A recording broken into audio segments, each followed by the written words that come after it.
People who rely on their Social Security checks are angry that they may be losing some benefits in the future. Right now, they're protesting outside the Lincoln Federal Building.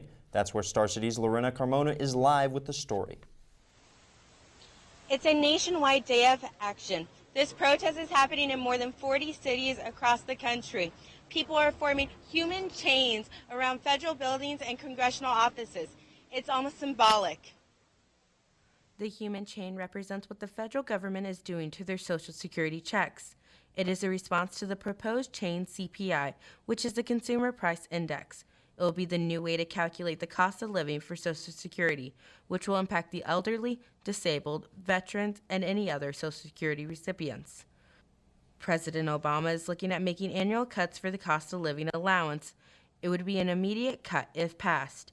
If a person retires at the age of 65, his annual benefit cut is $658. Over 15 years, the loss would add up to $6,000. The amount will continue to increase.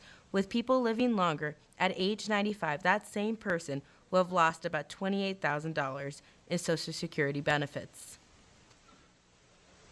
And now here's a look at the way Nebraska congressmen voted on a proposed budget which included the chain CPI. We have Congressman Lee Terry voted for it, Adrian Smith against it, and Congressman Jeff Fortenberry didn't vote for it.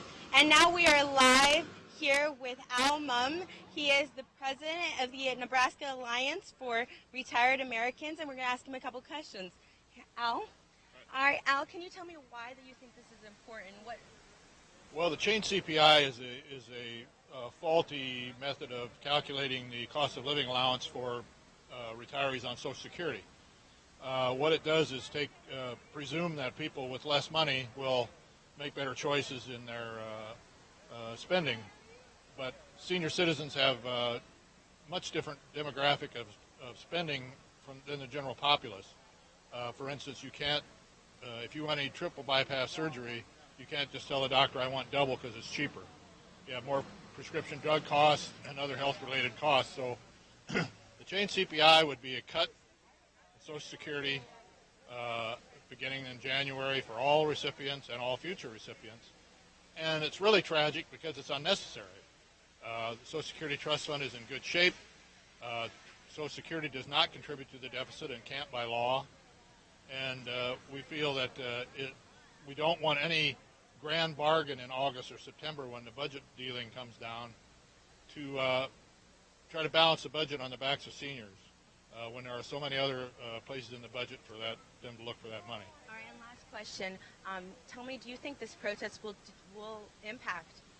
Well, I think it'll have an impact because it's going on in over 40 cities, and in general, in polls, 70% of the American people support not cutting Social Security, not cutting Medicare.